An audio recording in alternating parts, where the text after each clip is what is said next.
Pak Anto dan Bu Tura. Kami hari ini mau mempresentasikan hasil dari maket trigonometri dan juga GLB dan GLBP kami. Saya Yumiman, absen 30. Saya Clarence, absen ke-6. Saya Putri, absen 4. Saya Douglas, absen 9. Saya Hansel, absen saya 14. Saya Andre, absen saya 28. Jadi yang pertama ada tabel pengukuran atau tabel data yang sudah kami ambil dari percobaan.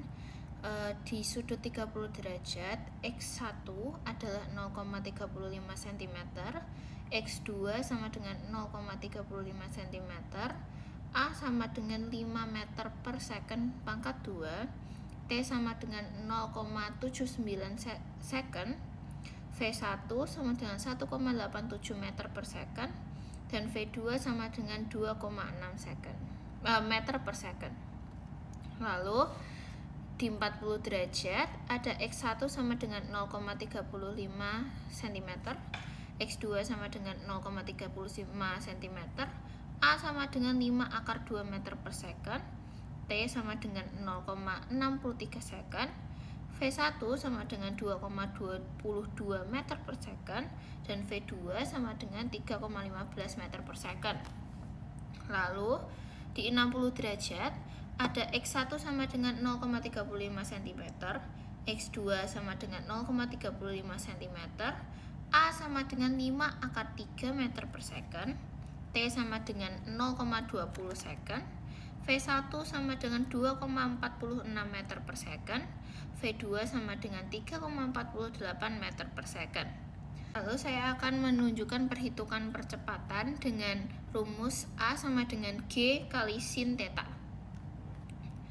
A 30 derajat hasilnya adalah 5 meter per second dengan rumus yang sudah dibuat.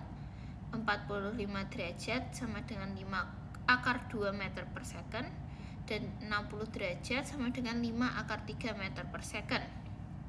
Lalu di bagian VT, yaitu VT1 dan VT2 atau V1 dan V2 di tabel, kami menggunakan rumus VT pangkat 2 sama dengan V0 pangkat 2 plus 2AS, yang hasilnya 30 derajat memiliki V1 1,87 meter per second, V2 memiliki 2,56 meter per second.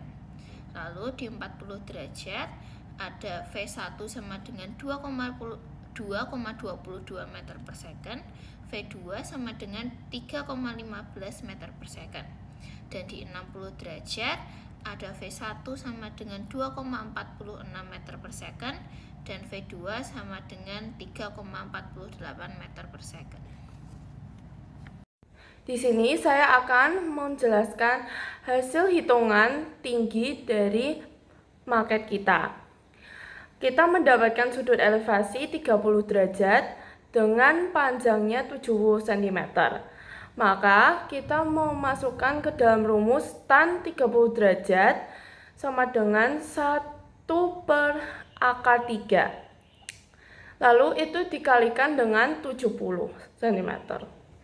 Jadi tingginya 70 per akar 3 sama dengan 70 akar 3 per 3. Akhirannya dapat hasil 40,42 cm. Mengikuti rumus sebelumnya, ada dua lagi sudut elevasinya, yaitu 60 derajat dan 45 derajat. Lalu, jika menggunakan rumus yang sebelumnya, kita menghitung dan mendapatkan hasil untuk 60 derajat adalah 103,92 cm. Lalu, jika sudut elevasinya 45 derajat mendapatkan hasil 121,41 cm.